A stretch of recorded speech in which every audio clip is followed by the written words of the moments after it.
Salut à toi et bienvenue dans ce tutoriel. Nous allons donc voir un autre type d'authentification qui s'appelle le JSON Web Token pour JWT ou encore JWT en anglais. Donc, lorsque tu vas entendre parler de JWT quelque part, sache donc qu'il s'agit du JSON Web Token. Je vais donc vous montrer comment installer cela dans Django REST Framework dans une application et comment le manipuler. Ensuite, nous allons donc utiliser un client Postman pour tester nos API. On va donc utiliser le JWT car Django c'est comme une app. On va donc installer le JWT car pour Django c'est comme une application. Donc le JWT pour Django est considéré comme étant une application. L'architecture derrière le JWT, c'est que vous obtenez donc un token en vous authentifiant, en entrant votre email et votre mot de passe. Donc, quand vous entrez dans ça, il vous donne donc ce qu'on appelle un token et selon la configuration, le token que vous obtenez a donc une durée de vie. Après cette durée de vie, le token va donc mourir. Et là, vous obtenez donc deux types de tokens, à savoir le Access Token et le Refresh Token. Donc, lorsque vous vous connectez en entrant votre email et votre nom d'utilisateur, cela vous donne donc et votre mot de passe, autant pour moi. On vous envoie donc le token. Le serveur vous envoie donc un token et ce token, ça génère donc et ce token est donc généré par Django REST Framework. Et vous aurez donc ce qu'on appelle le Access Token et le Refresh Token. Il faut dire ici que le Access Token, c'est ce que vous allez donc utiliser pour accéder aux API. Ce n'est donc pas avec l'email ou bien le mot de passe que tu vas donc utiliser pour accéder aux API, mais cette fois-ci, c'est avec le Access Token. Le Refresh Token vous permet donc de régénérer le token quand sa date d'expiration est atteinte. Et le Refresh Token ici est fait pour une sécurité, pour avoir vraiment pour savoir vraiment que celui qui veut générer ce token a bien le droit de le faire et les deux auront donc une durée. Le Access Token ici aura donc une durée plus courte que le Refresh Token et c'est tout à fait logique car il va s'expirer et le Refresh Token va donc l'aider à régénérer un token. Donc du côté sécurité, les JWT sont donc plus avancés que les JWT sont donc plus avancés donc que les sessions authentification ou bien les autres tokens d'authentification. Et de nos jours, beaucoup d'applications conçues donc sous forme d'API utilisent ce type d'authentification. Parfois, ils en utilisent plusieurs types d'authentification. Il faut donc dire que l'architecture derrière le JWT est un ensemble de est divisé en trois parties. Je vais donc vous montrer cela rapidement sur Internet. Donc, vous allez venir là, vous allez donc taper simplement JWT, jwt.io. On va donc aller rapidement derrière la documentation de JWT pour JSON Web Token. Comme je vous ai donc dit, il faut dire, je vais scroller là, qu'est-ce qui se passe? OK. Nous sommes dans la documentation des JWT. Ici, ce que vous devez donc comprendre, c'est que l'architecture du JWT est un ensemble constitué de trois parties, à savoir, on a une première partie ici qu'on appelle les readers, que voici. Voici le reader ici. Les trois parties sont séparées par les points qu'on voit là. On a le point ici, on a le point, donc c'est divisé en trois parties. Première partie ici, deuxième partie ici et troisième partie. Et la première partie ici constitue ce qu'on appelle les readers. Donc les readers ici vous donnent donc quoi? Ça vous donne les informations sur la personne qu'on veut donc identifier.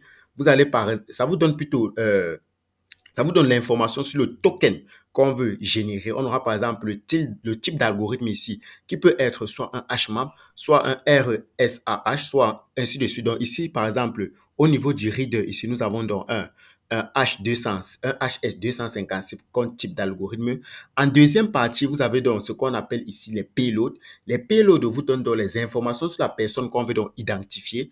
Voici donc ça ici. Ici, c'est les payloads. Ça nous donne donc les informations sur la personne qu'on veut donc identifier, à savoir son username à l'intérieur. On peut également avoir le ID, comme vous voyez là, donc, on va dans les informations sur la personne qu'on souhaite donc authentifier. Et en troisième partie que voici, c'est-à-dire après le deuxième point, c'est la troisième partie ici, vous avez donc ce qu'on appelle la signature. La signature ici, c'est donc la signature va donc être utilisée, va utiliser donc les informations qui se trouvent donc dans le reader. Comme vous voyez là, la signature utilisée dans les informations qui se retrouvent dans le reader et dans le payload. Donc, et ça va donc ajouter ce qu'on appelle donc une clé secrète sur une base qui peut être 64 bits pour générer une clé. Et cette fois-ci, cette clé sera donc décryptable. Comme voilà, donc ça génère ici donc une clé qui est donc décryptable. Donc, on va donc, je vous ai donc déjà montré cela. Je vais donc écrire rapidement ici pour que vous puissiez donc mieux comprendre. Comme je vous ai dit, le JWT ici est décomposé. Le JWT est un ensemble de trois parties. Donc, le JWT est un ensemble de trois parties. À savoir, vous avez ce qu'on appelle donc les readers, qui est donc la première partie. En deuxième partie, vous avez ce qu'on appelle les payloads. Je vous ai expliqué ce qu'on entend par les payloads. Et en troisième partie, c'est ce qu'on appelle la signature. J'espère que vous comprenez donc très bien ce que je suis donc en train de dire. On va donc implémenter cela. On ira donc maintenant sur le site officiel de Django REST Framework. On ira donc ici sur le site officiel de Django REST Framework pour voir comment implémenter cela au sein de notre application développée sous forme de REST API. Je vais dire ici Django REST Framework JWT. Ok, je vais donc venir là au niveau d'authentification. Qu'est-ce qu'on va donc faire? Quand vous êtes donc sur le site officiel de Django REST Framework, vous allez simplement venir là, vous cliquez donc là sur authentification. Donc, une fois que vous avez donc cliqué là sur authentification, ce que vous allez donc faire, on va donc descendre, on va donc chercher JWT parce que là, ce sont les différents types d'authentification. Vous avez les Session Authentification, les Token Authentification. Il faut dire que dans cette vidéo-ci, nous avons donc décidé de travailler avec les JWT. Donc, on va se relever vers le bas. OK. Voici donc les JWT. Si vous allez donc cliquer là sur ce lien-ci, donc, il faut dire que c'est facile à être implémenté dans un projet Django. Ici, c'est la documentation GitHub ici. Ici, ce que vous allez faire, on va donc venir là. On va donc cliquer là au niveau de la documentation. Pour aller vers la documentation, il y a une documentation qui est faite pour cela. Donc, une fois que vous avez donc cliqué là, vous allez simplement venir là. Vous allez donc cliquer ici là sur Next. OK. La première des choses qu'on aura donc à faire dans cette documentation, c'est qu'il nous demande donc d'installer ici le Django REST Framework de Simple. Donc, ce qu'on va donc faire, c'est que vous allez donc installer ça. C'est la première des choses que vous avez à faire. Vous allez copier cette commande ici. On copie dans cette commande ici. On va donc en invite de commande. Je vais donc ouvrir rapidement ici le répertoire de mon fichier. Mon dossier est dans le F ici. Je cherche le JWT. Je vais d'abord essayer d'activer l'environnement virtuel rapidement. Il faut dire ici que le nom de mon environnement virtuel, c'est VNV. Je cherche à l'activer rapidement. Je mets ici, activer. OK, mon environnement virtuel est donc activé. Je vais ressortir. Je vous ai montré cette manipulation aussi dans les vidéos précédentes. Vous pouvez donc parcourir ma chaîne et voir tout cela. Ici, le nom de mon projet, j'ai appelé ça JWT Token. Ici, je vais donc installer cela. Je vais installer cette librairie. Ce qui est dans la première des choses que vous devez donc faire, c'est d'installer le pipe install Django REST Framework de Simple. Après avoir installé cela, vous allez donc ajouter dans le default class 6. Donc, ce qu'on va donc faire présentement, OK, on patiente que son installation termine. On patiente donc que son installation se termine. OK, vous patientez, ça va prendre juste un peu de temps, mais il n'y a pas de souci. OK. OK, ce qu'on va donc faire, présenter. OK, c'est pas encore terminé. Pendant que, OK, c'est en train d'installer.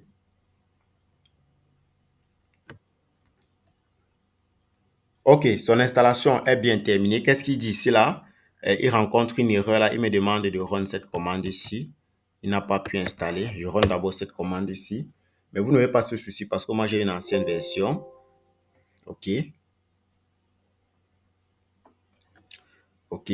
Pendant qu'il installe ces paquets ici, je vais donc, s'il termine, je vais donc réinstaller Django REST Framework de Simple JWT. Je vais simplement rappeler la commande.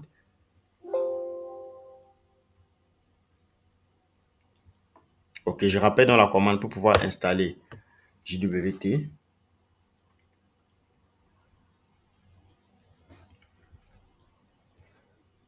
OK. Donc, une fois que c'est donc fait, là maintenant ça a donc été installé avec succès. Ce que veut donc faire, c'est qu'il va aller donc dans le... Ce qu'on va donc faire, c'est qu'on va aller donc dans le setting de notre projet. Je vais donc, voici dans notre projet ici, je vais donc aller dans le setting. Ici, je vais donc venir là au niveau du dossier setting. Je vais venir là au niveau du dossier setting. Je vais donc l'ajouter à ce niveau-ci. Donc, ce qu'on va donc faire, on regarde leur documentation, ce qu'ils demandent de faire ensuite. Ils ont demandé d'installer. Après l'installation, ici, ils demandent de faire quoi? Ils demandent de venir dans le Project Configuration au niveau du setting et d'ajouter cette classe-ci. Je vais donc copier ça, que voici, au niveau du REST Framework. Je copie donc ça, que voici. Je vais donc venir là au niveau du dossier du fichier setting. Je regarde, je vois où je peux donc insérer cela. Je vais donc insérer ça quelque part ici, juste après le database. OK, une fois que j'ai donc, je vais effacer ces points-ci. J'efface ces points-ci. J'efface également ces points-ci. OK. Très bien. Donc, ici, ce qu'on a donc fait, c'est qu'on a donc ajouté cela dans le dossier sitting.py de notre application. Donc, après, vu que c'est donc une application, on va donc également l'ajouter. Donc, comme c'est une application, vous devez donc le préciser dans le install app. Je pense qu'ils vont vous montrer cela au niveau de la documentation. Dans le install app. OK. OK, vous voyez donc là, dans le install app, il demande donc d'ajouter cela. Et viens donc là, vu que c'est une application. Et viens donc là dans le install app que voici. Je vais donc chercher le install app ici, que voici. Oh. Je vais venir donc là, dans le install app. Je vais donc l'ajouter simplement. Ensuite, qu'est-ce qu'on va donc faire? On va donc revenir là. Nous sommes toujours au niveau de la documentation. C'est très bien documenté. Nous avons déjà fait ça. Maintenant, ce qu'on va donc faire ici, c'est que il demande ici d'aller dans le fichier URS de votre application et d'ajouter ceci. Ce qu'on va donc faire maintenant, c'est qu'on va donc pouvoir créer donc une vue pour pouvoir avoir le token. Donc, une vue. Donc, on va créer une vue pour pouvoir avoir le token, une vue pour pouvoir avoir le refresh token et une vue pour pouvoir faire le verify token. On va donc aller dans le URL main du projet. On va donc copier ce code-ci et aller coller. Donc, on va donc copier ceci. Comme je vous ai dit, ça nous permet d'avoir les différentes vues de notre projet. Vous venez donc dans le URS main du projet que voici ici. Je vais donc effacer ceci. Vous effacez donc ceci. Et vous allez donc coller cela ici. Donc, il y a le URL pattern. Je copie juste, désolé, on va copier juste ceci. Donc, je copie juste les deux lignes ici. Je vais donc venir ici. Je vais les coller là. OK, on va donc importer cela. Donc, je vais dire ici, from Django REST Framework. Vous copiez ceci. Vous venez donc ici là. Vous collez ça là. Comme je vous ai dit, ça nous permet d'avoir ici, dit qu'il ne retrouve pas ceci. Est-ce qu'on a installé cela? From REST simple.view. Pourquoi il ne retrouve pas cela? Est-ce qu'on a installé Est-ce que nous avons donc installé? Qu'est-ce qu'il dit ici? On va aller rapidement au niveau de la documentation. Je pense que ça a été installé. Ou bien je vais l'installer ici en ouvrant rapidement. Je vais le réinstaller à ce niveau-ci. Qu'est-ce que je vais faire ici? Je vais entrer donc dans mon projet JWT. Je fais donc ceci. OK. Je vais activer mon environnement virtuel. Activer. Qu'est-ce qu'il dit ici? Impossible de trouver le chemin car il n'existe pas. Qu'est-ce qu'on va donc faire ici? Si je prends donc ceci, non, je vais rentrer d'un pas rapidement. Je vais dire ici,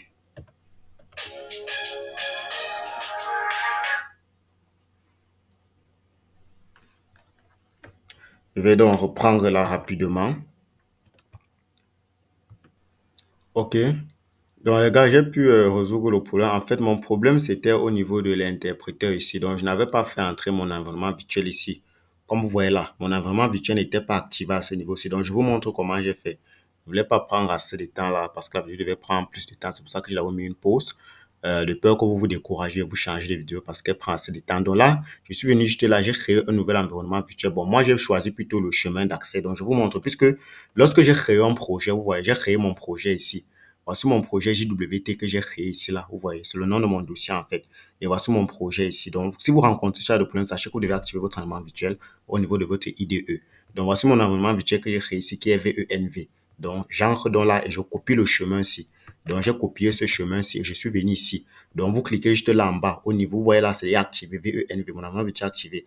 Mais si sur vous, ce n'est pas activé, sachez que vous allez aussi rencontrer ce problème-ci. Donc, vous allez donc cliquer là et vous venez donc là sur interpréteur patch. Vous cliquez là et puis vous faites donc entrer votre environnement virtuel pour qu'il puisse reconnaître ça. Vous voyez que une fois que j'ai donc fait entrer mon environnement virtuel, vous voyez donc que l'erreur ci est partie, l'erreur au niveau de l'import de REST Framework. En fait, je rencontre cette erreur parce que ça, c'est une nouvelle machine en fait.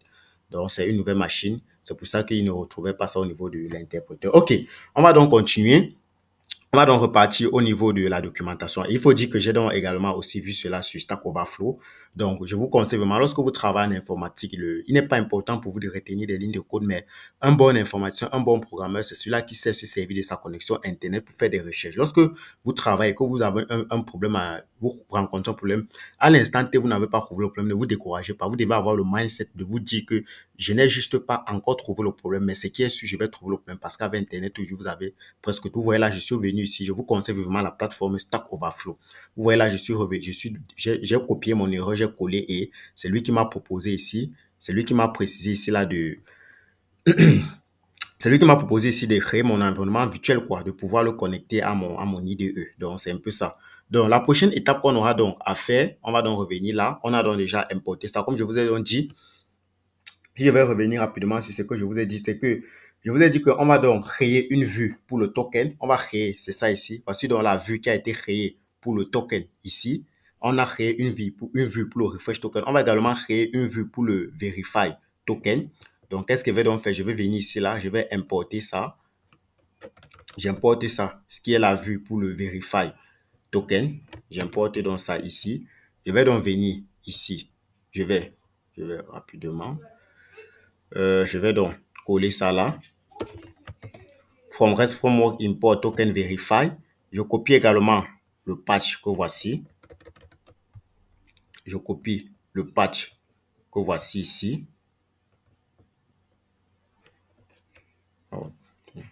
Je copie le patch que voici. Je vais donc le mettre ici à l'intérieur. Donc, une fois que vous avez donc créé déjà vos vues pour le token, on va donc utiliser les mêmes pattes que dans la documentation. C'est ce que j'ai donc fait. Après avoir installé ces packages, on va donc faire rapidement une migration. Ce que je vais donc faire, je vais donc venir ici, je vais rapidement faire une migration ici simplement en utilisant la commande Python manage.py make migration. OK. Je fais rapidement mes migrations. Une fois que ça a été fait, on va donc ici rapidement essayer de créer donc de faire une migrate. Donc je vais dire ici Python manage.py migrate. On fait donc rapidement les migrations. Ensuite, on va donc lancer notre serveur en utilisant la commande Python manage.py run server. OK.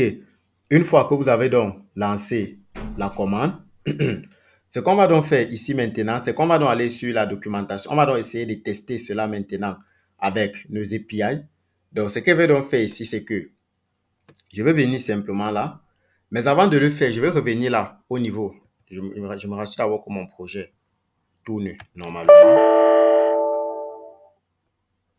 Je me rassure que mon projet tourne normalement. Bon, je n'ai pas copié le bon lien. Je me rassure que mon projet il tourne normalement.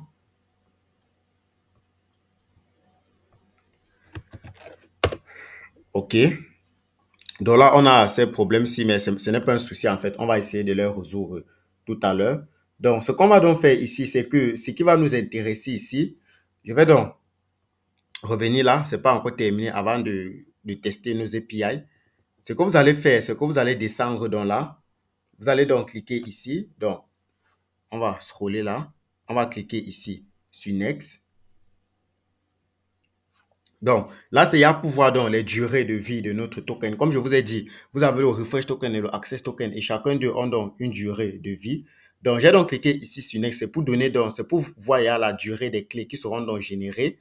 Et on va donc repartir au niveau de notre fichier setting et pouvoir les ajouter. Ce qui va nous intéresser donc ici, c'est ces informations-ci. Donc, vous voyez donc ici, vous avez donc tous les paramètres de votre JWT token. Vous pouvez donc les ajuster à votre guise. Donc ici, vous avez donc le access token, token life, le refresh token là, donc la durée de vie, le retime, les algorithmes qui ont été utilisés. Donc vous avez presque tout ici et c'est à vous de voir donc comment vous pouvez donc implémenter. Ce qui va donc nous intéresser ici, c'est C'est juste le datetime.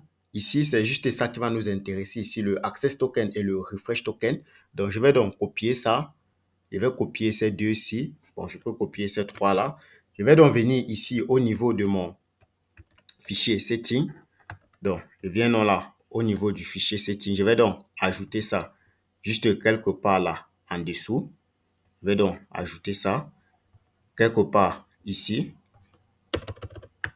OK. Je vais essayer de fermer cette accolade ici. OK. Donc, qu'est-ce qui se passe ici? Ici, vous avez le access token qui donne dans la durée. Je dois donc importer le datetime ici. Je vais l'importer ici. Je peux l'importer même. Je vais l'importer ici rapidement. Je vais dire ici, est-ce que dans la documentation, ne montre pas comment importer ça? Oui, c'est ça ici. From datetime, import datetime. Je vais donc importer ça ici. OK, ça va résoudre le problème des importations. Si voici ce qu'on vient d'ajouter ici. Ce que vous devez donc comprendre, c'est que le access token là donne donc, c'est la durée du vie du access token. Et le refresh token vous donne ici la durée de vie du refresh token. Vous pouvez mettre cela soit en secondes ou en minutes ou en jours. Ça dépend de vous. Donc, c'est vous qui définissez donc la durée de vos différents tokens, que ce soit le refresh token ou encore le access token. Ce qu'on va donc faire maintenant, c'est qu'on va donc installer une extension pour pouvoir tester nos API. Moi, je n'ai pas voulu les tester avec Postman parce que Postman, c'est un client un peu lourd. Je vais donc ajouter ici une extension que je vais donc appeler Thunder Client. Donc, c'est Thunder, Thunder Client. C'est lui-ci, je vais donc l'ajouter. Il va donc me permettre de tester rapidement mes API. Donc, comme je veux dire, vous pouvez donc tester vos API avec Postman. Ça dépend de vous. Je pense qu'il va donc s'ajouter quelque part là. Une fois que vous l'avez ajouté, vous allez donc le retrouver quelque part ici.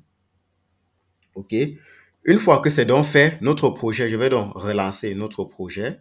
Ici, qu'est-ce qu'il dit ici? Il ne retrouve pas ça. Je vais donc relancer notre projet. OK. Notre projet rentre donc normalement. Ce qu'il va donc faire, je vais copier donc ceci que voici. Je vais donc venir à ce niveau-ci. Au niveau de Thunder, vous cliquez là sur créer une nouvelle requête.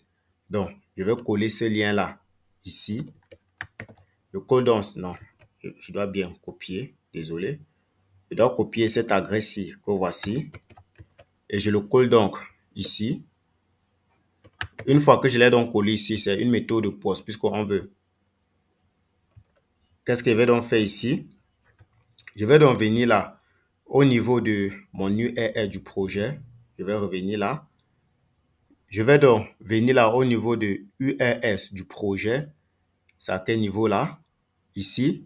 Je vais donc copier ce chemin-ci que voici. Je copie ce chemin-ci pour pouvoir obtenir mon token. Je viens donc ici. C'est à quel niveau là?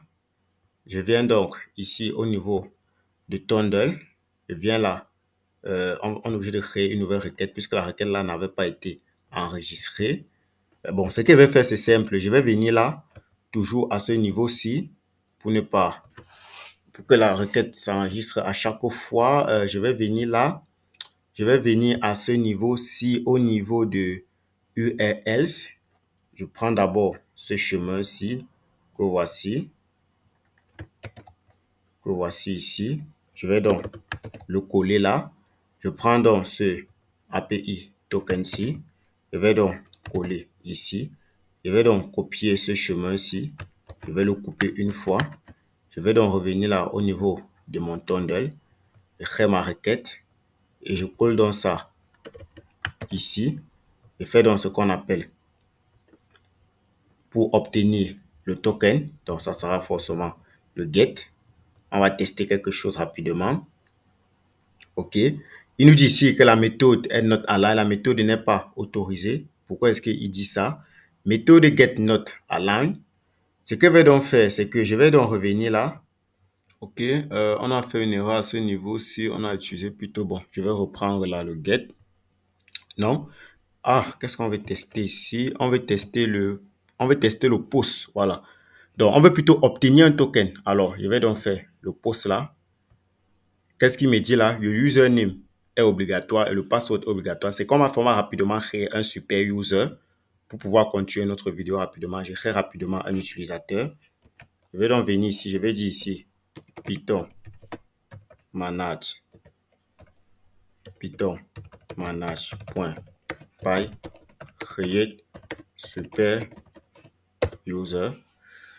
Je crée rapidement, je vais faire entrer ici David, je vais faire entrer ici Paul Nicolas 519@gmail.com.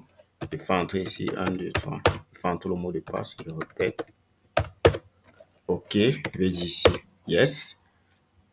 Donc, je crée rapidement un super user. Je relance mon serveur.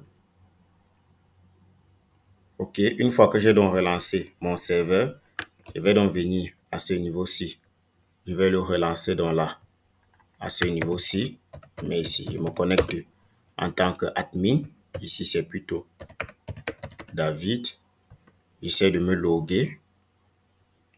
Donc là, j'ai créé un super utilisateur. OK. Ici, j'ai combien d'utilisateurs déjà? J'ai un seul utilisateur qui est David. On va donc essayer de relancer. J'espère que notre serveur est déjà relancé. Je vais relancer rapidement le serveur. OK. On a un utilisateur ici qui est donc créé. Il fait partie du staff. Ce que je vais donc faire ici, c'est que je vais donc repartir au niveau de Postman ici. Je vais donc venir là au niveau de body. Je vais donc faire entrer ici les informations de ce gars-là, qui était quoi? On a donc ici, je vais ouvrir rapidement ça. On a ici le username. Ils ont dit ici que le username est obligatoire. Je vais mettre ici username. Je mets ici David. C'est ce qu'on a vu, on a fait entrer tout à l'heure. David. Je mets ici virgule. Je fais entrer le password. Le password qu'on avait tout à l'heure, que j'ai fait entrer, c'est 1, 2, 3. 1, 2, 3, 4. OK. J'espère que mon serveur a bien tourné. Il a bien démarré. OK. Je vais donc ici le lancer en pause. On essaie d'obtenir. OK, très bien. Vous avez donc deux informations ici, à savoir le refresh token et le access token. Donc, c'est ce access token-ci qui va donc me permettre d'accéder aux différentes API. Si vous voulez, je copie. Donc, je vous montre comment utiliser ce access token-ci qui a donc une durée de vie. Donc, vous allez donc copier ce access token que voici. Je copie donc ce access token. Vous allez donc venir là au niveau de authorization ici. Vous allez sélectionner là Buyer et puis vous allez donc faire entrer ici votre token. Ici, il devait nous proposer ici de faire un choix, mais là vous allez donc faire entrer votre token ici là. Et puis, vous pouvez donc, si vous avez par exemple une API qui permet peut-être d'ajouter les produits ou bien peut-être de supprimer un produit, vous faites entrer l'API ici. Et avec cette API-là, vous pouvez donc déjà, avec ce Access Token, vous pouvez donc accéder à vos différentes API qui ont été sécurisées. J'espère que vous comprenez bien ce que je suis en train de faire. Comme je vous ai dit, les JWT tokens, en fait, vous permettent de sécuriser vos API et de pouvoir connaître qui veut accéder à cette API ici. Avec ce qu'on appelle le Access Token qui va vous permettre d'accéder à vos différentes API et le Refresh Token qui va régénérer un nouveau token lorsque le Access Token aura expiré parce que, comme je vous ai dit ici, on va repartir au niveau de notre IDE. Ici, vous avez ici je repars là, au niveau du fichier setting. Au niveau du setting, vous avez ici le refresh token a une durée de vie et le access token. Ici, on a dit que notre access token a uniquement une durée de 5 minutes de vie et le refresh token a un jour de validité. Donc, vous pouvez mettre ça en jour ou bien en minute, ça dépend de vous. Donc, après 5 minutes, vous verrez que mon access token-ci, après 5 minutes, vous allez voir que mon access token-ci aura expiré. Donc, je vais également essayer d'obtenir, on a donc déjà vu comment obtenir le token. On peut également encore tester quelle API qu'on vient de définir. Je vais revenir donc là. On va revenir au niveau Ici, on peut également essayer d'obtenir le refresh token. Pour obtenir le refresh token, vous allez simplement faire comme ça. Pour obtenir un refresh token, vous prenez simplement cette commande-là. Vous venez là au niveau du toggle de notre client Legacy. Vous allez simplement le coller là. Et là, je vais donc faire entrer les informations ici. Je fais donc entrer ça et je fais donc un signe. Il dit ici, on a besoin du refresh token. Donc, cette information-ci, elle est importante. On va voir comment vous pouvez donc faire pour tester vos API. On a également eu à écrire quelle API. On a également cette API ici. Je vais également vous montrer ça au niveau du Verify token. Donc, je vais donc redescendre là au niveau du Verify token. Donc, vous pouvez également prendre ceci. Vous venez là, vous testez. Donc, vous pouvez donc jouer avec ceci. Vous pouvez donc jouer avec ça. Ça dépend de vous. Je vais donc venir là. Je colle là. Et il me dit ici que le token est donc obligatoire. Donc, la première des choses, c'est que vous devez d'abord créer un utilisateur pour connaître l'utilisateur qui veut s'authentifier. Ici, nous, on a dit que l'utilisateur qui veut accéder à nos API, son username, c'est David et son password, c'est 1, 2, 3, 4. Vous voyez, par exemple, si je change le username ici, en base de données, nous n'avons pas un username qui s'appelle David avec S à la fin. On va donc essayer de, je relance rapidement le serveur. OK, le serveur est en cours. J'essaie donc de faire comme si je veux obtenir son token, le token de cet utilisateur qui veut accéder à nos API. Ici, on voit là, c'est le token obtain. Donc, je viens donc là, je fais comme si je veux obtenir son token. Je viens donc là sur ici. Je rappelle celui-ci. Je vais le mettre ici pour obtenir. Donc là, je veux obtenir son token. On me dit ici quoi? Cet utilisateur n'existe pas. C'est ce qu'il doit m'envoyer ici. Il dit no activate account phone for given credential. Donc, si un utilisateur n'est pas déjà enregistré dans votre base de données, alors, en fait, c'est une erreur que je voulais que vous voyez ensemble, que tant que vous n'enregistrez pas un utilisateur, il ne peut donc pas accéder à vos API. Ici, c'est que vous avez donc vous avez donc utilisé le JWT token. Donc, ne peuvent accéder à vos API uniquement les utilisateurs qui sont authentifiés. Et on verra dans une prochaine vidéo les différentes autorisations que vous pouvez maintenant donner à vos différents utilisateurs. On verra les autorisations personnalisées, les autorisations, on verra les groupes d'autorisation et tout ça dans Django REST Framework. Donc, si cette vidéo t'a donc intéressé, n'hésite donc pas de t'abonner à la chaîne, de liker la vidéo, de la partager au maximum pour que tout développeur back-end sache donc qu'il sera facile pour lui d'utiliser dans les JWT tokens pour pouvoir sécuriser ses REST API. Si je vais donc reprendre ici, je prends donc David là, on essaie d'obtenir son token. Vous allez voir, ça va changer. Ok, vous voyez donc ici, on a donc son refresh token qui va rafraîchir son token automatiquement. Ici, on a donc son access token qui va nous le permettre d'accéder aux différentes API. Donc, dans une prochaine vidéo, on va donc voir comment écrire une petite API et voir comment accéder à cette API en fonction de l'autorisation de l'utilisateur. Si tu as donc aimé la vidéo, n'hésite donc pas de t'abonner à la chaîne, de liker la vidéo et de la partager au maximum. C'était donc David Tanko pour le compte de Data Vision. Bye bye.